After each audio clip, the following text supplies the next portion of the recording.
And we are back. Welcome to episode 18 of the Basket Cases podcast. Thanks for listening and being here with us, everyone. I'm your host, Kevin Henderson. With me is my co-host with the co-most, Zach Bozeman. You know it. Per usual, we are live and direct. And by live, I mean on a podcast that we're recording live that you can listen to at your leisure. Yes, thank you. Those of you who waited an extra week. Yeah, thanks. Yeah, we appreciate you. I guess absence makes the heart grow fonder, right? It does. You're probably enjoying this more than you ever have before. So thanks for being here. I'm definitely fonder of my microphone. Right? It's fun listening to yourself in your ears when you haven't done it for a couple of weeks. When absence takes place. Right. Anyway, moving on. Anyway, so yeah, we're back. I was out of town last weekend. I went to San Diego, had a good time, visited some friends, went down there with a buddy, checked out some breweries, saw 311 down there at the House of Blues. We'll get into some more San Diego stuff later, but that's where I was. So there was no basket cases last week, and there is this week. So yeah, obviously. Let's get to it. So thanks for listening. This is episode 18.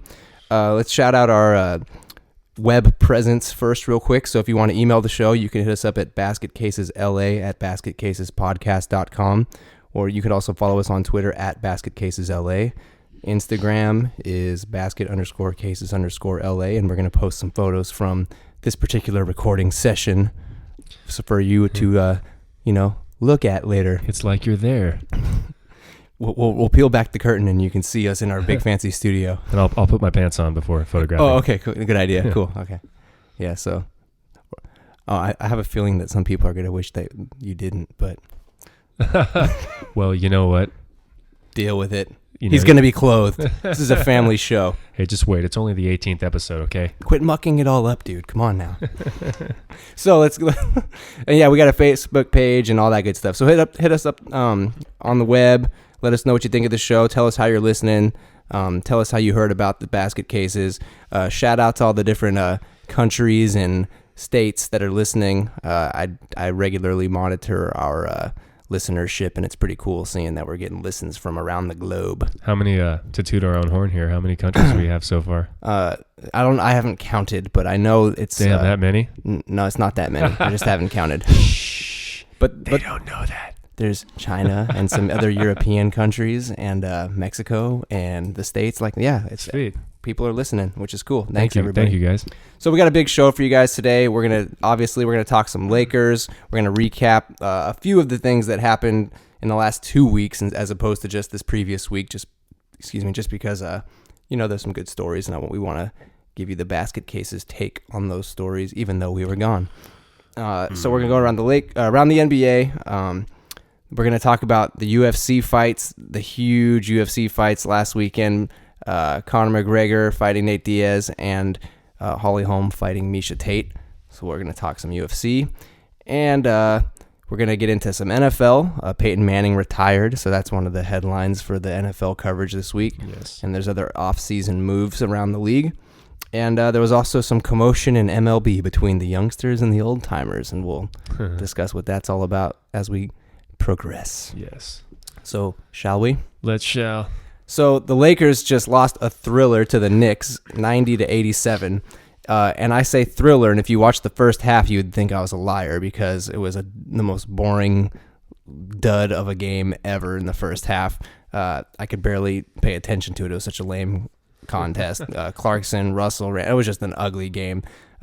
I think the Lakers had 35 points at the half. It was just, wow. Yeah, it was bad. But then the second half rolled around. The third quarter still got off to a pretty slow start. And then the Lakers, and obviously, let's just get into the details real quick, though. There was no Porzingis, and it was obviously the last Kobe and Carmelo matchup. So that was exciting. Spike Lee was in the house. Phil Jackson was in the house. Sasha Vujacic. For all the Laker fans, Sasha Vujacic is a Knick now, so he was there. Obviously, Kurt Rambis is coaching the Knicks. So I won't see Sasha at Pete's Coffee in Manhattan Beach anymore. Well, you never know. In the offseason, you probably will. Oh, yeah. He's around. And assistant coach Jim Clemens. These are all former Laker brethren. So, it was a kind of a cool vibe in the building in spite of the boring first half. And then when the second half started rolling around, Still got off to a slow start in the third quarter, but the bench came in. Huertas, Bass, Nance, Williams, MWP, and they really changed the tempo of the game. And the Lakers were down 16, were actually able to not only come all the way back but take the lead. And then Kobe got inserted in with the bench crew. So I think it was Ron Artest or MWP, Meta World Peace, who sat down for Kobe, and Kobe just ran with the second squad out there. And for the rest of the game, that's who played. No Clarkson, no Russell, no Randall. At the end of the game, because they just didn't come to play tonight, which was unfortunate and a little disappointing. But they're young players, and we talk about this all the time. You can't expect consistency from 19, 20, and 21-year-olds. It's just that's not the way they are. Especially if they don't eat their Wheaties. So the bench stepped it up, and then Kobe came in, and there was some fun Kobe and Carmelo back and forth going on, and Aflalo was guarding Kobe a little bit too, and so Kobe was having some fun out there, just going one-on-one with those guys. And basically it all came down to the last couple of possessions.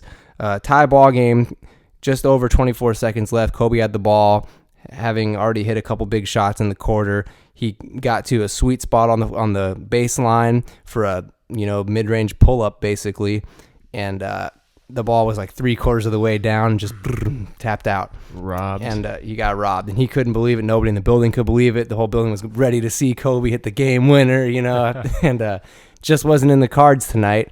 So the Knicks called the timeout.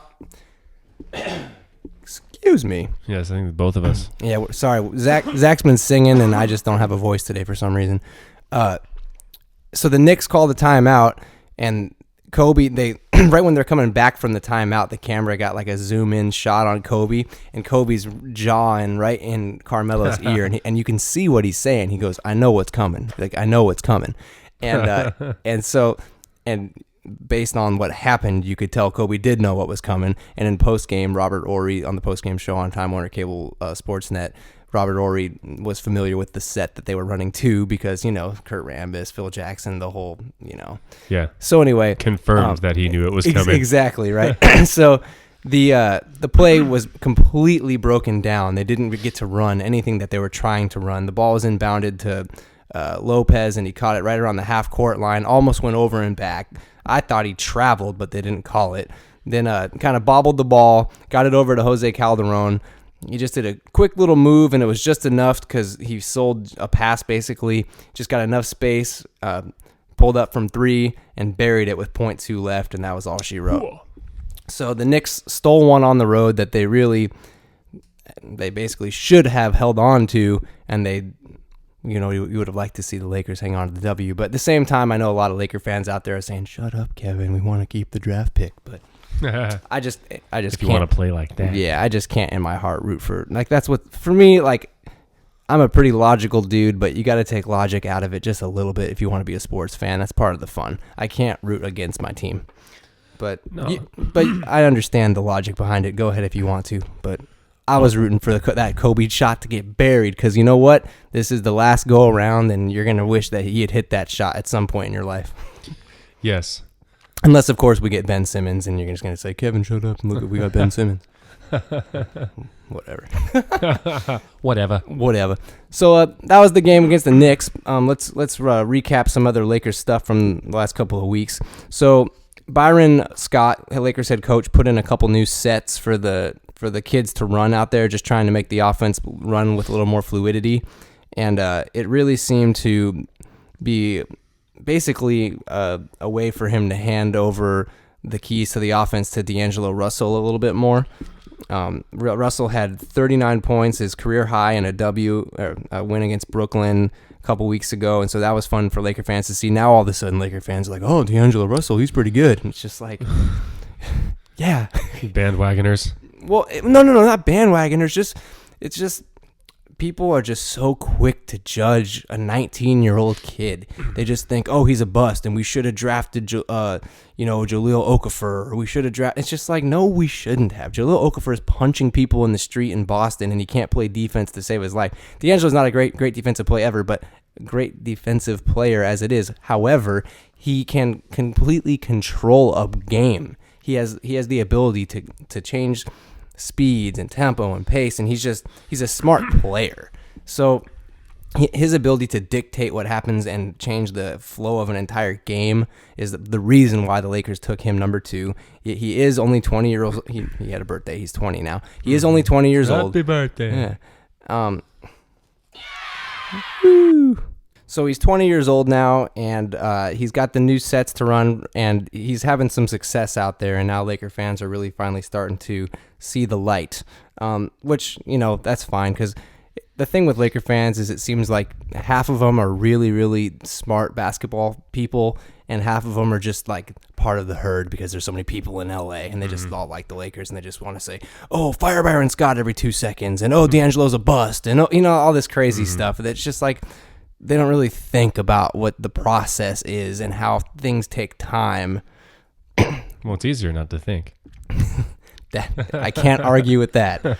So anyway, the Lakers ended up losing to the Nuggets after that big win in Brooklyn, but DAngelo then again led the team in scoring, and then they followed it up with another game where all 3 youngsters, Randall, Russell, and Clarkson, all had 20 points or more, and they are all at the time and still are under 23 years old.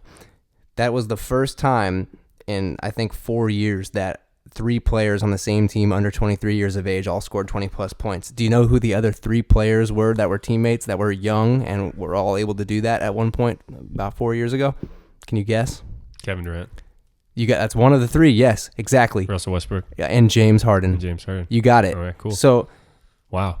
Thank you. Think about that. Yeah. First 3 guys under 23 years old that were able to get 20-plus points in a game. Now, I know it's just, 20 points, and any NBA player can get 20 points on a given night.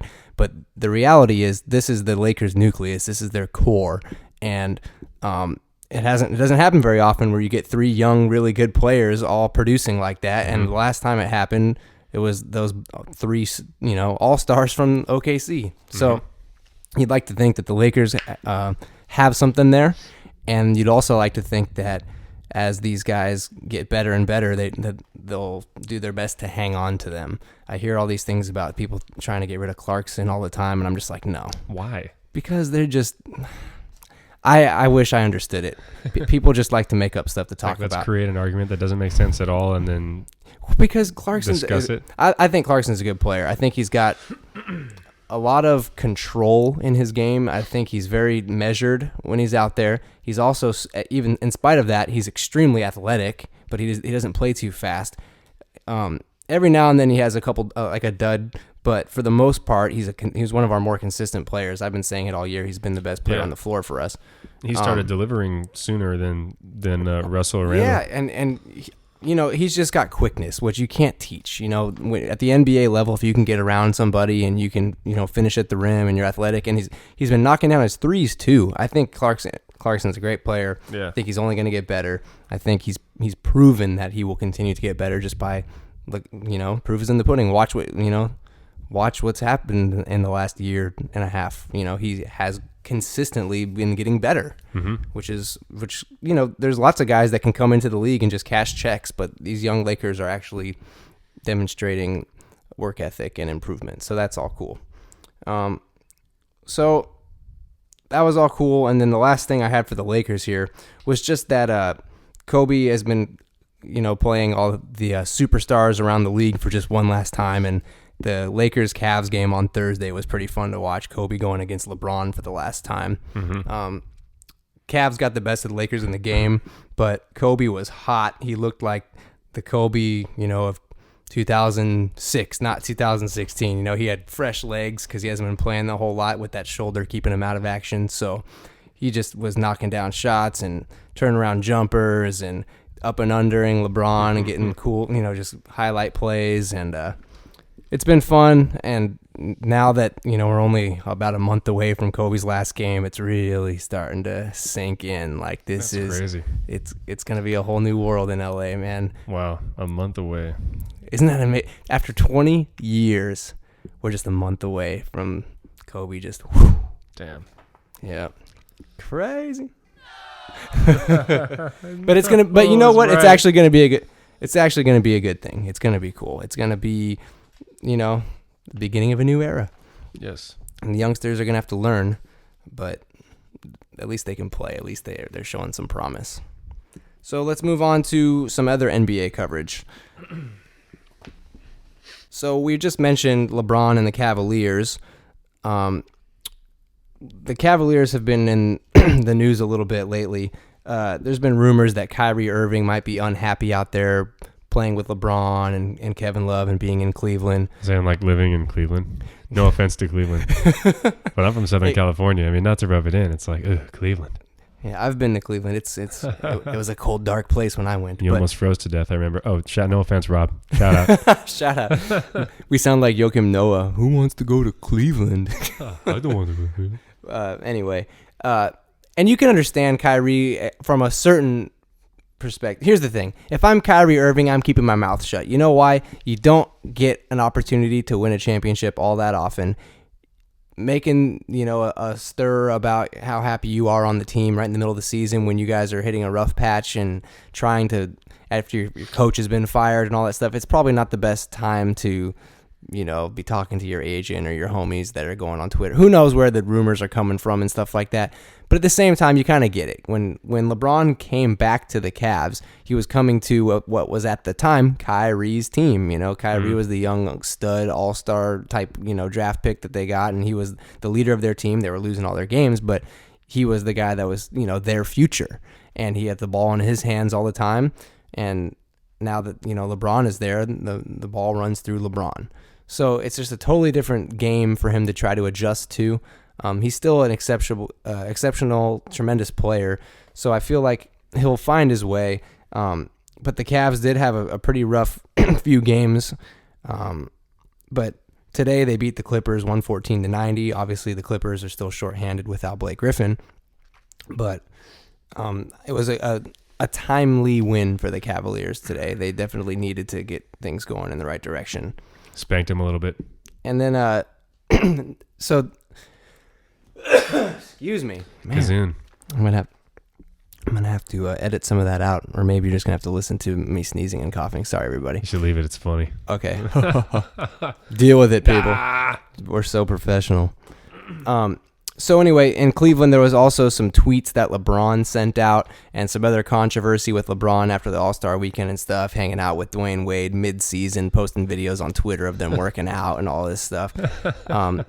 And, just some of the competitive guys from around the league taking issue with LeBron and Wade, opposing players in mid-season working out together and stuff. Like, you would never catch Magic and Bird working out on, Tuesday night in the middle of the season. You know what I mean? Like, it's just one of those things. It's like new school, old school. I mean, even I'm like a competitive dude when I play basketball. Like, I don't want to go be buddy in the middle of the game or whatever. Like, some of these guys that are hugging all over the place and stuff. And some people like it, some people don't.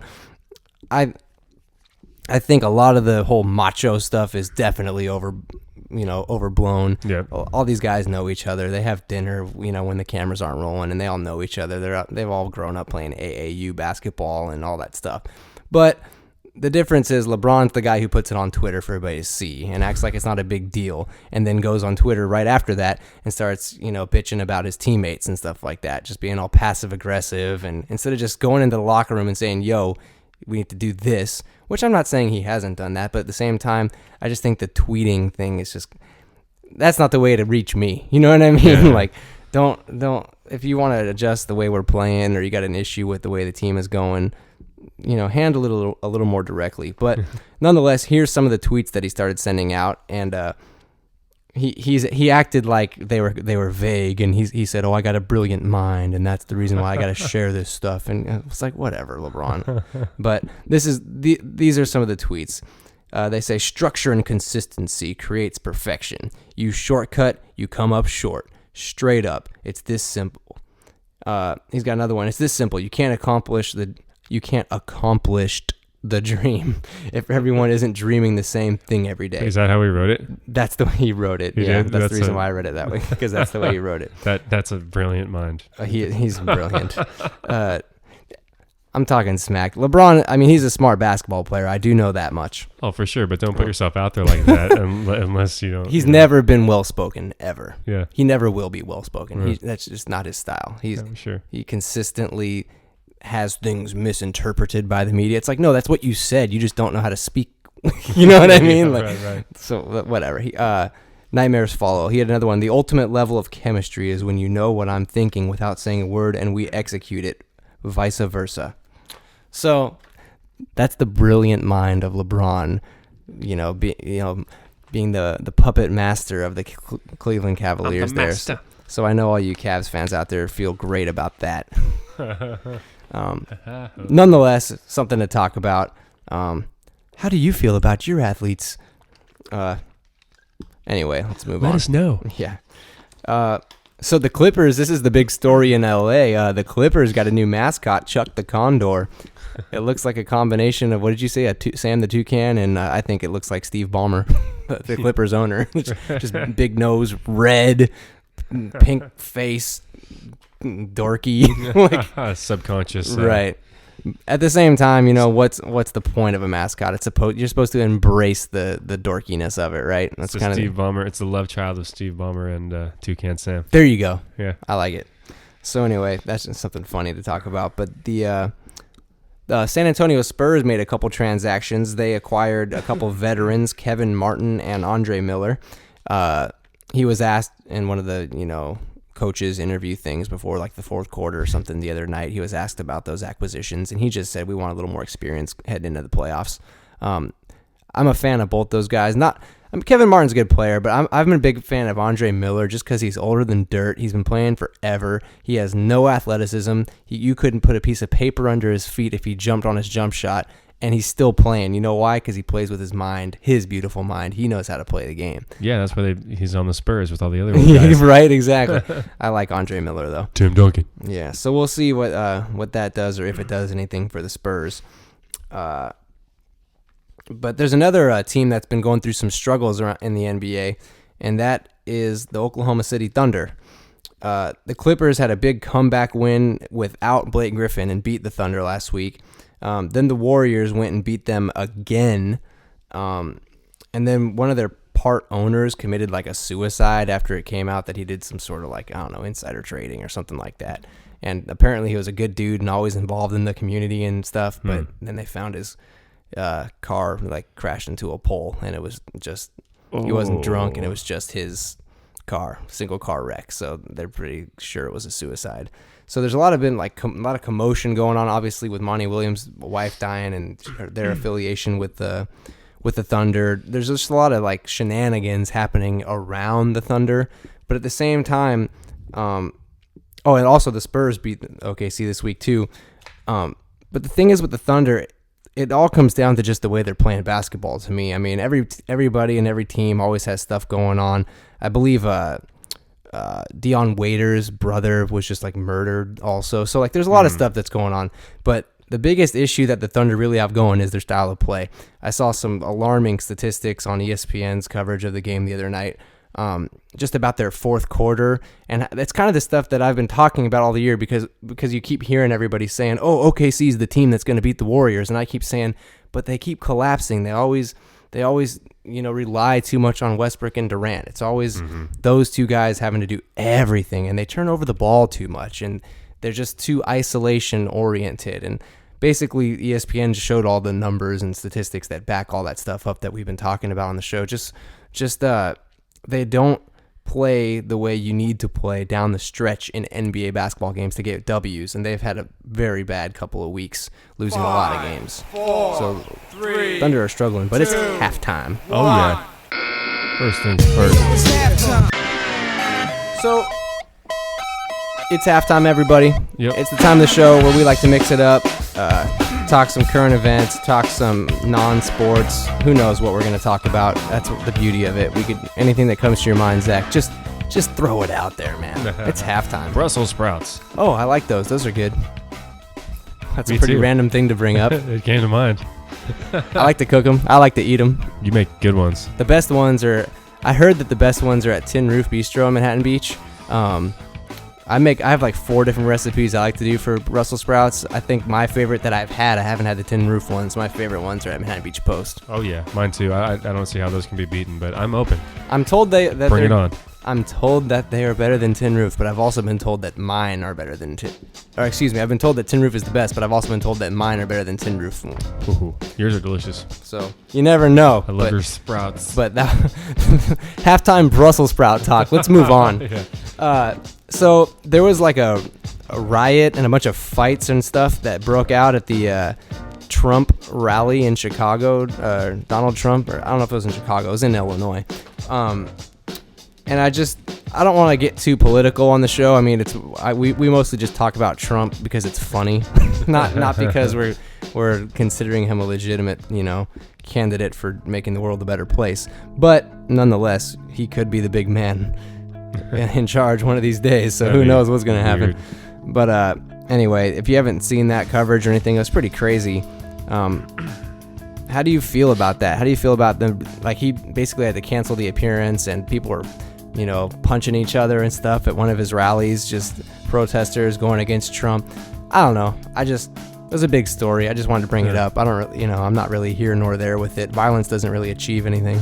No. And those kind of, when you have a huge, massive amount of people like that it's like people it happens. I feel like the bigger the crowd, the dumber the overall IQ and activity is. The dumber the collective conscience. Exactly. And it's not like I'm not saying that to be insulting to more people.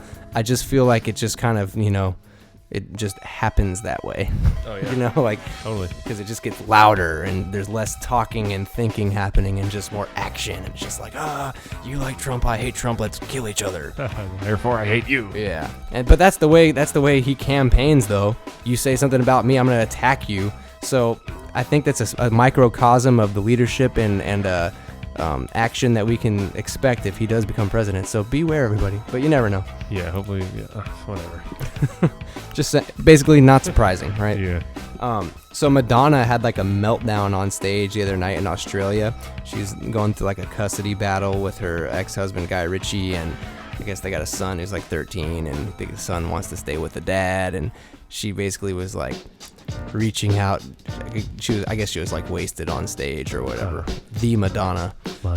And I don't want to get into the quotes and things that she said, but she was basically saying, "Who's going to take care of me?" And she said, basically she sounded lonely, and that she needed somebody, and that she needed some support. That's the vibe that I got. You can go look up the quotes yourselves, people. It's a hell of a therapy session. Yeah, it sounds like she's going through some tough times. Now, I'm not a Madonna hater. I'm not a Madonna lover either. Like, she's fine. I think she's a lot cooler than most pop stars, and I think she's got a lot better music than most pop stars, though. Especially like her stuff from like the late 80s, early 90s. Like, I thought that stuff was cool. My mom used to listen to that stuff. I thought it was chill. Yeah. Madonna. So Madonna, get better. We're sending love from the basket cases. And she was like the first modern pop skank too, which gives like her a lot of merit, I think. It's like there would be no Miley Cyrus without. But she also Madonna. had this level of like badassery and individuality to it too. That's the reason why. Totally. I'm saying it was the original, therefore there was a lot more artistic merit to it. Totally. I'm with you on that. Yeah. So shout out to Madonna. Hopefully she gets her what together. Another story in the pop culture world was Justin Bieber had a misprint on some of his tour T-shirts. I read the quote. It wasn't a big deal. It was I just know like a couple misprints I'd want to put on his T-shirts. Anyway, yeah, they were selling these. How much? Guess how much a Justin Bieber concert T-shirt costs? Oh God, $35. Exactly, $45. Oh, I was gonna say 40. What a bunch of. Do you know why? Because everybody's greedy mongers. Because all the little kids' parents get to go pay for them. Well, I know. But anyway, so you bought. Basically, his management and everything, they fixed the problem. And if you bought a T-shirt, you can get one that doesn't have a misprint spelling typo on it. But I just thought it was funny. All these $5 for a T-shirt. Yep. So anyway, last thing for halftime here, just because I wanted to mix it up a little bit, in light of the fact that I was in San Diego last weekend and I had such a good time and I thought it was a really cool town. I've only been a couple of times in my life in spite of the fact that it's so close. I got some interesting facts about San Diego, and I just want to see if you knew any of these, Zach, or if you found any of them to be as interesting as I did. So I got this from Kristen Norton from Movoto.com. San Diego produces more avocados than any other place in the country. I love avocados. Me too. I had some avocado today, actually, on a sandwich. Sweet. San Diego has over 7,000 farms, the most in any one city in the United States. I had no idea. Me either. Hypnotism is banned by public schools in San Diego. Well, who around here gets hypnotized anyway? Or around there? I mean, how often is hypnotism? It's around everywhere. I don't know. There's hypnotists everywhere, I guess. but But not in San Diego schools. I was saying, what school has hypnotism there? Like, you can take a hypnotism class up north or something? Hey, man, why not? I'm not questioning you. I'm just, it's I'm just telling you, it's just one of the funny facts. It is funny. La Jolla used to have an area of houses built strictly for small people, sometimes referred to as the Munchkin houses. That's not degrading. Due to the fact that they were inhabited by some of the actors who played Munchkins in the Wizard of Oz film. So I thought that was one of my favorite facts of this whole thing. That's awesome. A little mini city. Yeah, right? Sweet. What if they had like yellow roads? You feel like a giant. You should bring like a camera and film your monster movie there. Yeah. Attack of the Giant. You're like, I represent the Lollipop Guild, and I'm here to tour these little houses. Oh, you could do so much of that. That'd be great. The jokes are just never going to stop coming. Let's move on before we get too deep into it. San Diego boasts more fleas than any other city in the U.S., so bring your bug bomb or whatever down there. The city imports an estimated 80 to 90% of its water, totaling 168 million gallons a day. Wow. Yeah. Blink-182 is from San Diego. I already knew that. From Encinitas. Well, whatever. The suburbs. We're from L.A. We're Redondo, Hermosa. No, yeah, that's where in San Diego they're from, is Encinitas. There you go. This was cool. I didn't know these two guys were from San Diego. Shaun White, the Olympian, was born there in '86, and so was and Tony Hawk was raised there. Officials of San Diego have declared May 29th to be Tony Hawk Day in San Diego. Nice. That's pretty cool. That's way cool. Yeah. San Diego has never won a World Series, a Super Bowl, or an NBA final title. I mean, they don't have an NBA team anymore. They used to have the Clippers, but obviously, if we're talking about the Clippers, there's no titles involved. They just kind of keep going for some reason. In 1972, this actress was born in San Diego, Cameron Diaz. She's hot. Cameron Diaz, she's aight. San Diego is home to everyone's favorite wacky children's author, Ted Giesel, more frequently referred to as Dr. Seuss. Is that how you say his last name? Love him. I think it might be Geisel. Geisel, thank you. And finally, WD-40, the household product for, getting rid of the squeaky doors and stuff, and a million other uses. It was invented in San Diego by the Rocket Chemical Company in 1953. I can't believe it was only in 53. It seems like it would have been around longer. Yeah. Interesting. So that's some cool stuff about San Diego for this week's halftime, just because I wanted to mix it up a little bit. Fun stuff. Cool. So let's get back into the NBA. All right. So we were just talking about the Thunder and how they've been struggling lately. So, right now they're basically going through a rough patch. They have enough time, in my opinion, to turn it around, but they really need to figure out how they want to play at the end of ball games. Westbrook turns into a completely different player in the fourth quarter, and I really think they should operate through Kevin Durant, because the turnovers and the carelessness is really getting out of control. And for a team with that much talent, just the fact that they're able to compete with teams like the Warriors and stuff like that, just because of the individual greatness of Westbrook and Durant, shows you that if they could just figure out how to play, they could be so great. They could be a team. Exactly. Like, where is Serge Ibaka? He's supposed to be this great player, and he is a great player, but what's he averaging this year? I don't even know, 11 points or something. Serge Ibaka, Dion Waiters, all these guys need to step up. I mean, Anthony Morrow is one of the best shooters in the league. Why is he not on the floor, spacing the floor, getting threes all the time? They're a frustrating team when you know how much talent they have on their roster. So hopefully they can turn it around as we go down the stretch here in the NBA and get ready for the playoffs. The Warriors had a few thrilling games, to say the least. I think it was right after our last episode, so it's been a while ago. They had a game in Atlanta that went to overtime, and they had no Steph Curry and no Andre Iguodala, and they still won in overtime, and that was pretty impressive. At this point, just any time they have a close game and they overcome, it's exciting because you just never expect them to lose. So anytime a team gets them on the ropes, it's like, oh, are they going to lose this one?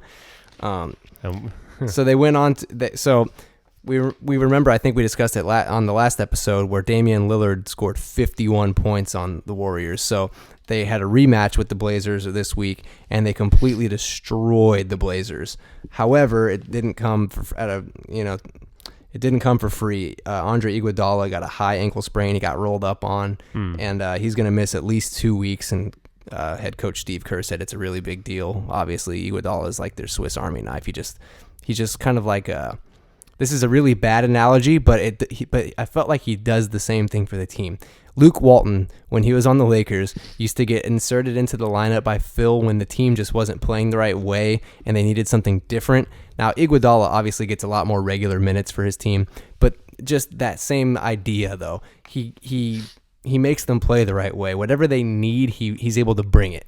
He's so versatile and he's so smart that just when the Warriors need something, he's the guy that can do it. So going down the next couple of weeks without him, you could see them potentially having a slip up and losing a game or two just because Iguodala is one of their go-to guys. Obviously, he's the Finals MVP last year and all that. So big injury. Oh, man. And then they went on to follow up that performance against the Blazers with a great game against Phoenix on Saturday. And Phoenix hung close for most of the game. Booker and Brandon Knight were both fantastic. And they just didn't have enough down the stretch. Curry and those guys are just too good. But it was a near home loss for the Warriors, though. Lakers be the worst. They sure did. Right. Why didn't we talk about that? Why did I not put that in? You know why? Because I didn't get to watch that game live. And it just doesn't seem possible. Gosh, right? I was in San Diego on Sunday. We went to like a brewery / restaurant, and I didn't have a chance to like watch the game while we ate. So I recorded it and didn't get to watch it till I got home the next day. I can't believe I didn't write that down. Yeah, the Lakers beat the Warriors. What? Yeah. But then I watched the game and I realized, oh, well, the Warriors didn't show up and they probably partied in L.A. all night the night before. It was a day game on a Sunday. Well, probably. Every dog has his day. We'll take the W. Yeah, definitely. Warriors just couldn't hit a shot. So anyway, that's most of the NBA coverage that I had, but I did want to get into this kind of interesting story from the Minnesota Timberwolves. And sorry we're so sick, but just, bear with us. So the Minnesota Timberwolves, I got this from Bob Collins of the Minnesota Public Radio, blogs.mprnews.org, and I heard this on Mason and Ireland on ESPN LA earlier this week too. I'm just going to read what he wrote because I think he explains it better than I could. It says, the team and its partner, the Minnesota Lynx, are the first franchises to successfully manipulate the secondary ticket market, eliminating competition from scalpers and services such as StubHub and Ticket King. It was a clever and innovative method the team used. Flash Seats, a smartphone app that eliminated paper tickets in favor of a barcode on the phone, does not allow fans to print out the tickets, and that's the genius of the strategy.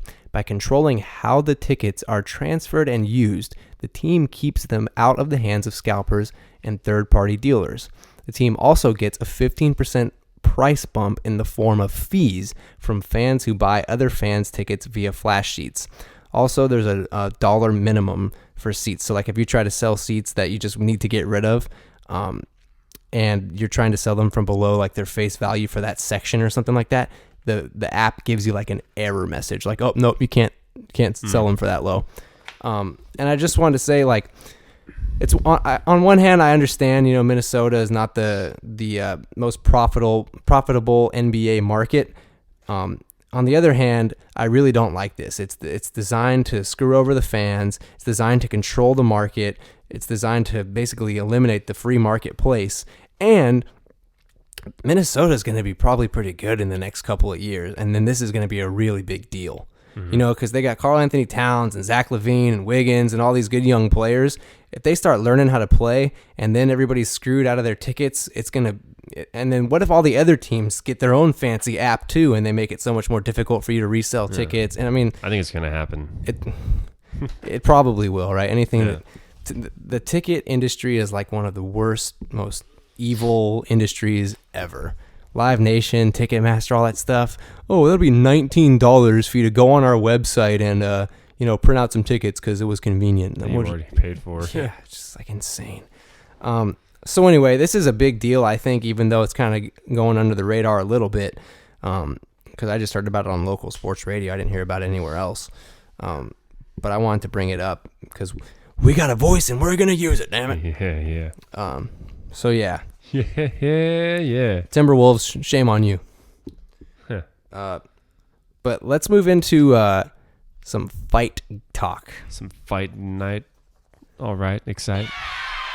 So, UFC last weekend was awesome. I don't know. I think we've talked UFC maybe 3 times on the podcast. I don't know all of you out there if you guys are big fight fans or not, but I love the UFC. I think you just get the fights that you want to see are the fights that happen. It's not like boxing where, it's just like everybody tries to protect their undefeated record and they don't fight each other because it's all about who's got money and blah, blah. It's just, yeah, barf, right? So the 2 main events from the card last weekend were Conor McGregor taking on Holm and Nate Diaz. Excuse me, McGregor and Holm. Yeah, really, that'd be an interesting. That would be no.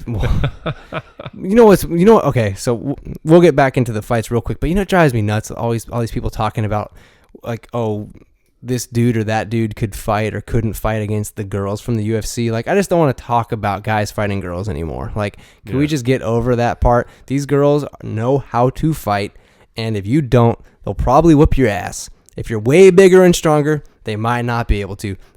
It's as simple as that. Who cares? I don't want to see guys and girls fighting each other. Let's move on. It's not going to happen. It's just like the mainstream is just it's like slow to catch up to UFC. So they're just coming up with anything salacious they can talk about just to talk about it. Oh, I could beat a girl and blah. It's just like, shut up and just enjoy the fights. Yeah. UFC is awesome and you're slow to the party. Yep. Anyway, Conor McGregor did not fight Holm. They're both the champs. McGregor fought Nate Diaz, and Holm fought Meisha Tate. Let's start with the girls because I thought that was the fight of the night. Holm this was her first title defense after shocking the world and beating Ronda Rousey. Yes. And Meisha Tate has lost to Ronda Rousey twice. Now, in my opinion, Meisha had a good opportunity to beat Ronda Rousey both times that she faced her, and she fought with pride instead of intelligence and got gobbled up by getting to the ground and playing against Ronda Rousey's strengths and getting into arm bars and stuff. And I was really bothered by that because personality for personality, person for person, I like Meisha Tate way better than I like Ronda Rousey. Mm-hmm. Ronda Rousey is awesome, and I respect her for the fact that she, pioneered women's fighting and just was able to just be herself and be so empowering to people and to girls and to just be a badass and not be afraid and apologetic for being who she was. And I think that was all great. But if you watch The Ultimate Fighter and if you look and if you, listen to her interviews and her quotes and stuff like that and know what her personality kind of is and what's going on, I think Meisha is a lot more of a pleasant of a person, basically. Yeah, goes a long way. Easier to root for. Yeah. And so anyway, this matchup with Meisha and Holly I thought was kind of interesting because you had Holly who basically demolished Ronda Rousey easily, and she's a world-class boxer and kickboxer and just a really good fighter.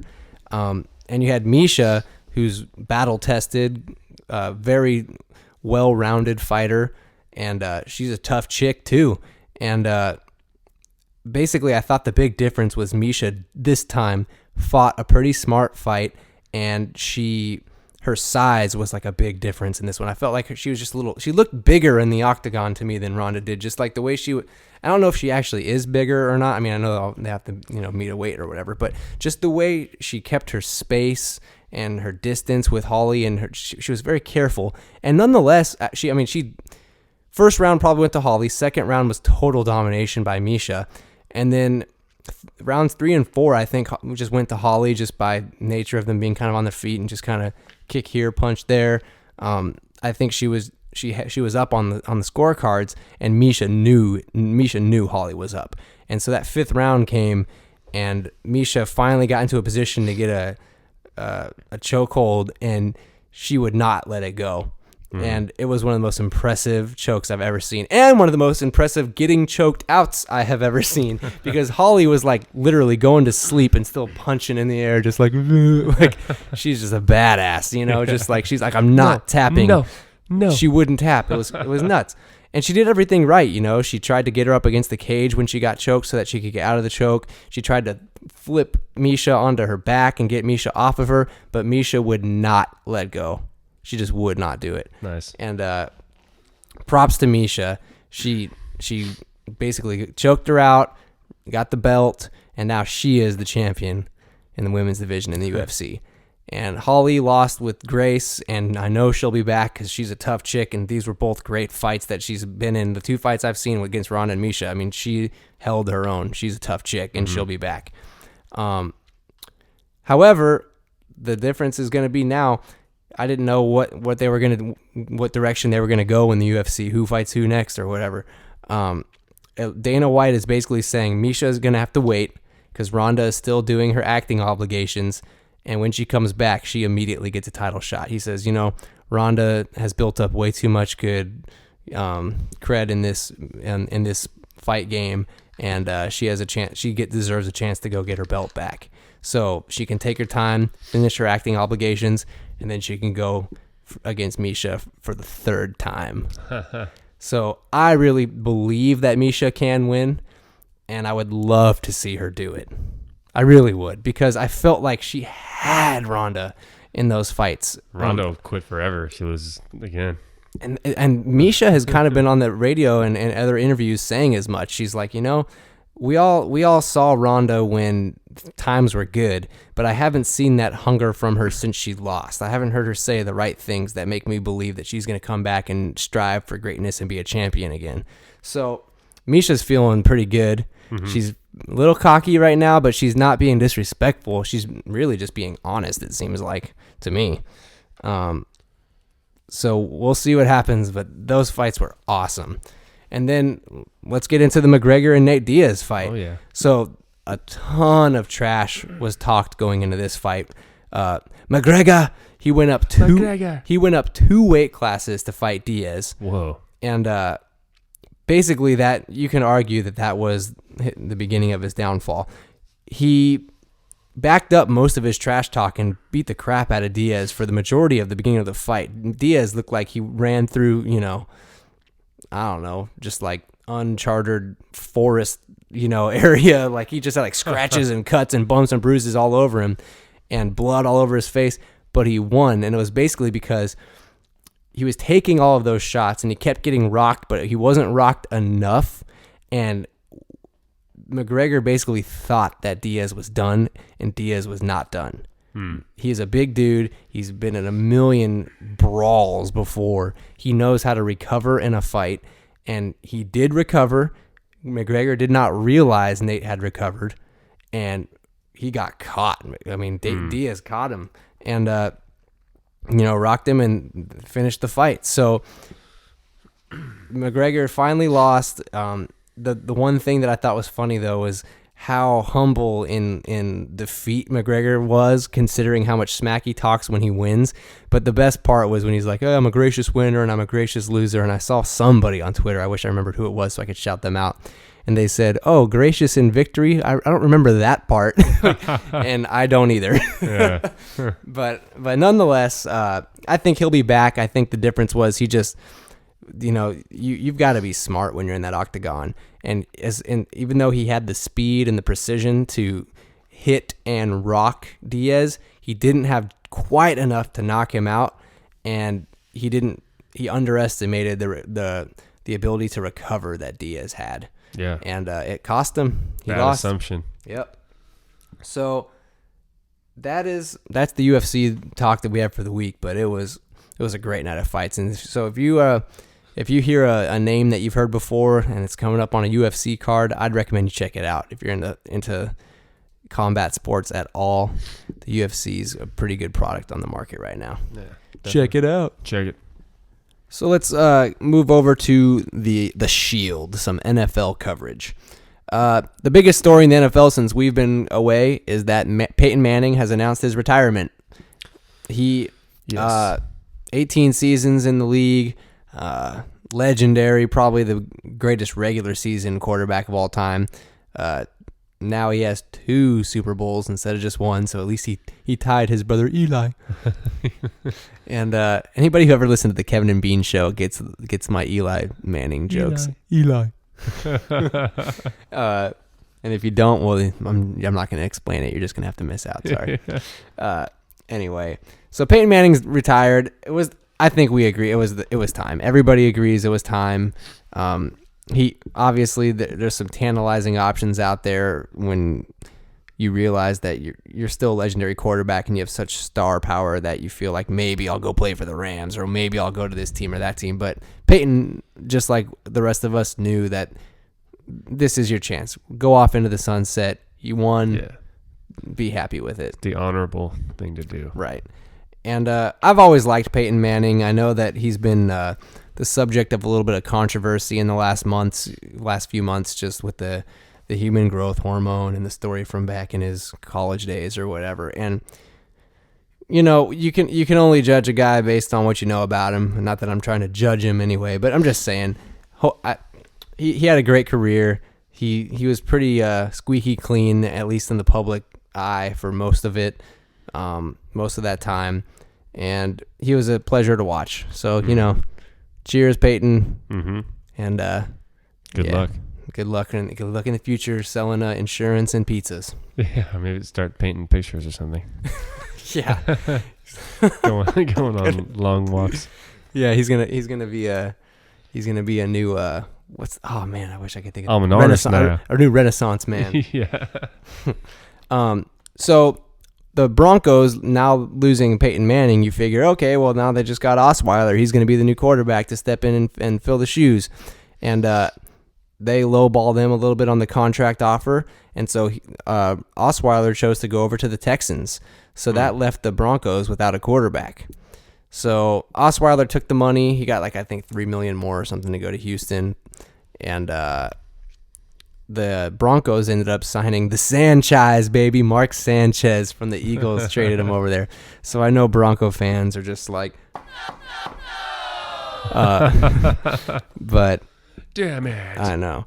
But, you know, if you want to look for any sort of silver lining, if you're a Broncos fan, A, I don't think you're done looking for quarterbacks. I think that's just one acquisition. And B, the only time Sanchez had really any success on the professional level was when he had a great defense with the Jets. And right now the Broncos they have lost some of their players, but they still do have a great defense. So if it ever comes down to Sanchez having to get some playing time, you can hope for the best in that regard. But I'm not going to sell it too much to you because I think you Bronco fans know what's up. Let's see. Tom Brady signed a 2-year extension into 2019. What, 2 years? 2 years. So he's going to be 42. He's wicked awesome, that Tom Brady, though. Wicked old, too. Hey, man. He doesn't let anybody touch him. He's like he Reggie stands Jackson, in the pocket. Baseball. Oh, right. no, was it Reggie Jackson? I don't know. No, it wasn't. Cal Ripken? I don't know. Well, Brett Butler played for the Dodgers until he was like 46. Wow, really? Like something crazy like that, yeah. Wow, I never heard of a player playing. So it's the Brett that Butler. long. I got to look him up. Yeah. This is, I know some Eagles fans out there, including one that regularly listens to the show. What's up, Renee? The Eagles extended Sam Bradford's contract. So I know a lot of Eagle fans are like, so he got I don't know, something like $36 million guaranteed, like something crazy. And people are just crying in Philadelphia. There are starving children in Africa. and yet Sam Bradford gets paid millions of dollars to throw the ball to the other team. Yeah. And none of his fans want him there. Yeah, right. It's crazy. Arian Foster got cut by the Texans. He also had a torn groin, which just I don't even like to say. It sounds just so painful. But he's one of those guys that I've just always respected and liked from a personality standpoint in the league. So I hope he finds a new NFL home and recovers and gets nice and healthy. And finally, in the NFL, Johnny Manziel was officially released from the Browns.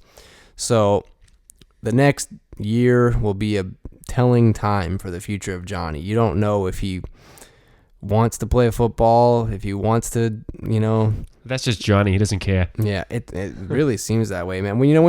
It's like when you're born on, what do they say? Like when you're born on third base or something. Like it's just too easy or something. I don't know what the expression is, but I just feel like he had too much given to him, and that's probably part of the reason why he's having so much difficulty adjusting to like grown up life right now. Yeah. When you think about a guy, showing up to practice hungover, missing practice, and beating his girlfriend, and acting like, doing the money sign when he hasn't achieved anything at the professional level yet, it's just, you just feel like he doesn't get it. Yeah. So, you don't like to see people struggling like that. So hopefully he can turn his life around, because people enjoyed watching him play football in college, and he does have some, talent. Mm-hmm. And it'd be a shame for it to all go to waste. Just quit being a dork. There you go. So that's all the NFL that I have, and I think that we should probably move on to a little game that I prepared for us. So let's do that. Sweet. Yup. Now, are you ready to play the game? You wanna play that game? Back in the game now. Are you ready? So let's play a game. In light of Donald Trump basically, being the star of attention right now, and the aforementioned drama that happened in Illinois, we got another game of Did Trump Say That this week? Nice. Woo! So, I've got some quotes. They may or may not actually be quotes, but they're going to be read as such, and Zach's job is to determine whether or not, and your job as a listener, whether or not the Trump said it. So, number 1. It's freezing and snowing in New York. We need global warming. I think he said it. Yes, he did. Donald Trump. Let's see. Number 2.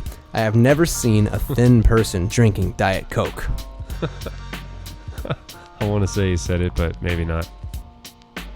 Well, what is it? I'm going to say yes, he said it. Yes, he did say it. Number 3. If you ask me if I'm a dog or a cat, the answer is I'm a lion. It's one big cat, and we both have great hair. I wish he said that, but he didn't. He did, you're right. He did not say You're it. hilarious. Thanks, dude. The next one. I think the only difference between me and the other candidates is that I'm more honest and my women are more beautiful. Well, let's just say that he said that. You're on fire, dude. This is the best you've ever done. Let's just keep rolling with it. Do it. Not even Next gonna one. think. I have more followers on Twitter than the Pope. At this point, America better get ready for the Donald. He said that. No, I made that one up. Oh, that's a good one, too. Thanks. The Donald. I got 2 more for you here. The Trump. My IQ is one of the highest, and you all know it. Please don't feel so stupid or insecure. It's not your fault. I don't think he said that. He did say that. Oh, what an idiot. I'll say, yeah. He looks like he stinks, too, doesn't he? Just looks like one of those. He's got old person smell. Oh, Or just God. like Trump smell. Oh, gosh. But he looks like he stinks. He's like, I smell beautiful. All right, the last one. My hotels are the greatest. My golf courses are the greatest. The White House could use some remodeling. He didn't say that. No, he did not say that. You got it right. Hilarious. Thanks. So, Oh, man.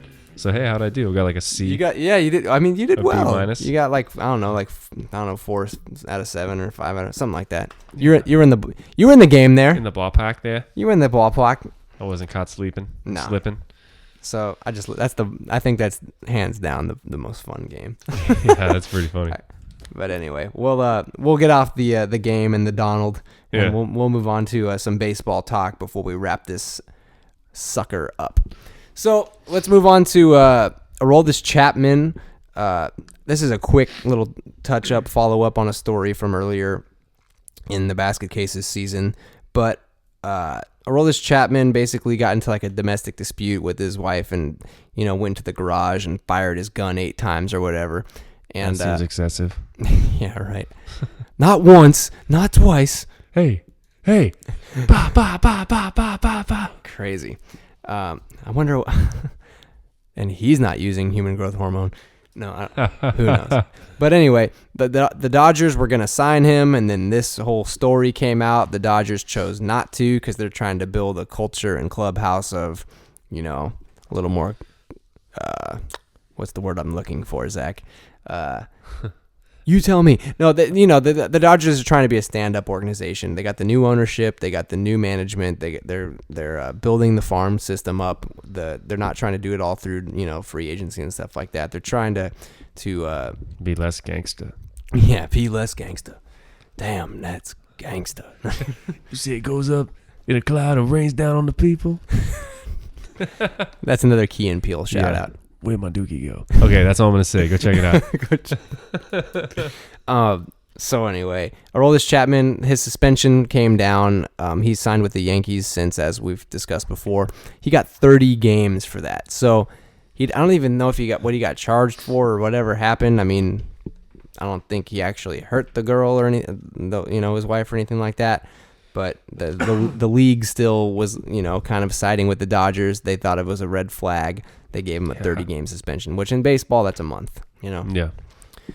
So let's get on to the more interesting baseball story that we mentioned at the top of the show. The old-timers versus the youngsters. So Goose Gossage, he's a former Yankees and Padres pitcher, had some pretty colorful comments about Bryce Harper and Jose Bautista. Jose Bautista had that incredible home run in the playoffs last year, and he did a big bat flip, and generally, he's a pretty classy player and a good dude and a very good player. So anyway, we'll discuss his reaction to what Goose said. But Goose Gossage said, Bautista is an effing disgrace to the game, he told ESPN. He's embarrassing to all the Latin players, whoever played before him, throwing his bat and acting like a fool like all those guys in Toronto. Cespedes, same thing. So he went on and had all these issues with the way the game is being played now, and he doesn't like Bryce Harper, who's, arguably top 2 player in the league, him and Mike Trout. Mike Trout. And Bryce Harper himself was saying that baseball has become tired, was the word that he used. He was careful not to say boring, but, I mean, that's what he was saying. I'm sorry you actually have to sit there and pay attention and have patience to watch the game. Well, here's the thing. Bryce Harper is a current player, and he's just talking about the culture, not necessarily the game itself. I think with baseball, either you're a baseball guy or you're not. I don't think that you're going to speed up the game to, put like a 5-second shot clock on or, pitch clock or whatever, try to make it like basketball. You can't do it. The beauty of baseball is that there is no clock. It's just, you just play. Yeah. And like I said, either you like baseball or you don't.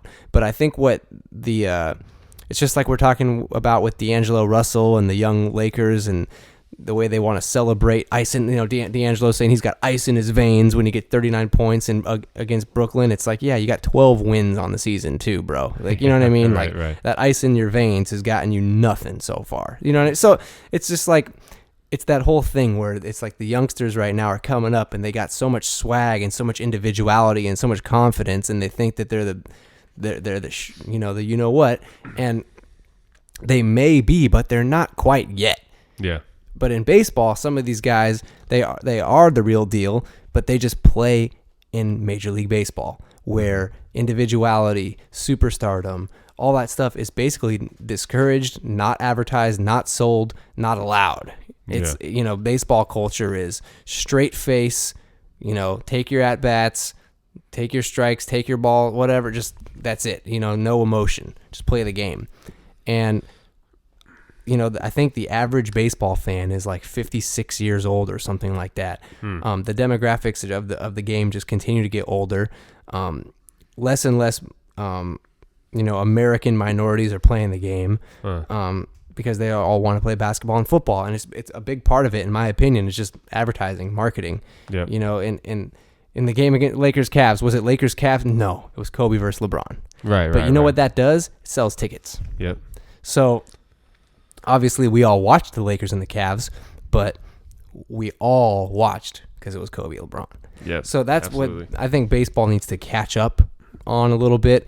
I understand that Goose Gossage is an old timer, old school kind of guy, and he wants the game to be played with a certain level of dignity and classiness or whatever. But I don't think, that home run that Bautista hit was so huge, and he never even really does stuff like that. Yeah. And he even said himself that he was just caught in the moment. He wasn't even thinking when it happened. It was just totally just subconscious, like, woohoo, I hit that home run, the biggest home run of my life. Yeah. So anyway, I just think that people are making big deals out of stuff that really, it doesn't get you anywhere. Back in my day, we held on to our bats all the way around the bases. Yeah. We didn't have no bat boy. We carried our own bats. So anyway, he responded to Goose's comments, and he said, referring to Goose, he's a great ambassador for the game. I don't agree with him. I'm disappointed that he made those comments, but I'm not going to get into it with him. I would never say anything about him, no matter what he said about me. I have too much good stuff to worry about his comments. Today is my first game, talking about the spring training and stuff. First game, getting ready for a new season. Hopefully we will whoop some more ass. That's right. So I thought he handled it. That was classy. You know what I mean? So it's just like, who's classy there? You're the ones calling people an effing disgrace, Goose, while this guy's, taking the high road. So where is the class really? Is it? I think it's all just it's fake. You know what I mean? It's a facade. It's just like they act. Because if you listen to sports radio like I do, media members will tell you that baseball guys are the most difficult. They're the most difficult to get interviews with. They're the cockiest, they're the jerkiest dudes. And it's just, baseball culture. We're just tough dudes, and we just, we go out there and play back. I get the vibe when I watch, Dodger interviews and stuff like that during the season. It's a different culture in baseball. It really is. Definitely. And yet it's called a gentleman's game. Yeah, well, ironically. Are you really a gentleman if it's an act, Well, that's the thing. At least it might. No, it probably never really was. But doesn't matter to me. But yeah, they're pretty cocky. But the Bryce Harpers and the Jose Bautistas of the world, go for it. That's all I gotta say. Yeah, you know what absolutely. I mean? Mix it up. Baseball is seemingly going in the wrong direction as far as its image is concerned, just because it's getting so stale. And as Bryce said, tired, in which case I guess I agree with him. I do too. So I don't know. I want to have a little further discussion on this though, Zach. So let's do that real quick. So celebrating in Major League Baseball, it's considered like taboo or whatever, but what I don't get is like, why is it that in football certain things you can do, certain things you can't? And it's like based on position. Like quarterbacks can't celebrate, but the defensive lineman, when he sacks the quarterback, he can do, his big gesture in the center of the field with all the cameras looking at him. Then, you can get on one knee and pray to God, thanks for the touchdown. But, you go and give a football to a fan and everybody hates you. And you know what I mean? Like, all this stuff doesn't make sense to me. In basketball, you can do like you can scream at the crowd, but you can't scream at your opponent. You can put your 3-point hand up when, after you make a 3-pointer or whatever, and do all your little gestures. It's just funny that in some sports things are acceptable and some they're not. And then you look at a sport like hockey, which is probably the just play-by-play, one of the more physical games you can play, because you're on skates. You can go up to like 30 miles an hour on the ice out there, and you're running into dudes, and you got blades on your feet, you got a stick in your hands, the puck could literally kill you. Yeah. You're allowed to hit people, you're allowed to fight, and yet they do, handshakes after every playoff series. Yeah. It's just like they line up and shake hands. You win the Stanley Cup, you got to wait. And you got to watch the team celebrate with the Stanley Cup for a minute, and then you got to wait and watch it, and then you got to stand up and go shake their hands after they had their celebration. Like, I think hockey is a good example of just how intense a game can be and yet you can still be, classy and respectable. And at the same time, like, I guess it's a game. It's a game, exactly. Like basketball, I always think of basketball as like a street game. Like I love trash talk. Like when I go play, I trash talk. Yeah. To me, it's part of the game. Yeah, part of being competitive. Yeah. Well, I mean, if you can get into an opponent's head, then you're competing. That's part of, That's part of the game.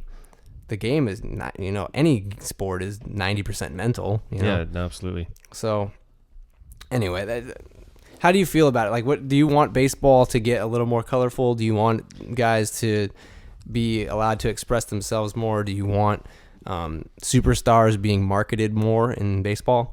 You're a baseball guy. You played baseball your whole life. Yeah. Well, I don't know. I already feel like, it's not the same level as like Kobe or anything like that, but I feel like there still are those standout players that really do draw crowds in and stuff. So I'm not so much concerned about that. But when it comes to maybe celebrating a little bit, I think they should get with it and be allowed to do things like that, especially like with a big home run or something when they're in the moment. In the playoffs. And it's enjoyable for the fans to watch. And if they can get more update with all that kind of stuff, then I think a lot more people will be interested and will, appreciate baseball, because I am tired of hearing, because 90% of people aren't baseball people, so it's hard to. Well, I'm not even a diehard fan. I like it. Yeah. A lot of people don't even like it, which is curious to me. And plus, the biggest thing that, to me, the elephant in the room is this simple: if you can back it up, you can do whatever you want in sports. That's the one thing. You look at guys like Bonds and Griffey and whoever, just different players throughout the years. They've been able to do what they want to do. They've been able to be themselves out there and have a little personality. But why? Because they're great. Right. So Bryce Harper's great. Bautista's great. Goose Gossage needs to give it a rest. And grumpy old has-beens need to shut his mouth. Yeah. And it's funny. He was like, hey, he had a follow-up, and he said, basically, I said what I said. I lost my mind for a second. No big deal. He's like, I said it. Yeah, but whatever. Yeah. So maybe anyway. I didn't mean it, but I said it. But yeah, it's been definitely a recurring conversation. We talked about Cam Newton so much, and you just see all these youngsters in the NBA celebrating before they've done. Anyway, we can go on and on, but I thought it was interesting this week because baseball and everything is starting to pick up in the spring games and everything. Cactus League, so we'll look forward to the Dodger season, and it's to be determined whether or not the basket cases will be a summer show. But when we know, you'll know. TBD. TBD. That's to be determined for those of you who don't know acronyms like I do, and Zach does. Yep. And you all know it, so let's move on. So anyway, I'm going to wrap this one up. You got anything else, Zach? Nope. All right. So that was episode 18. Thanks for sticking around for a couple of weeks in our absence. We really appreciate all the listens. Make sure to go onto the Instagram account, basket_cases_LA, and we'll post some pictures from tonight's episode, and you can see how this whole thing goes down. So we'll see you next week. I'm Kevin. That's Zach. Thanks for listening, and remember, you're just a basket case. Oh, man, that was smooth. Peace out, everybody. Peace.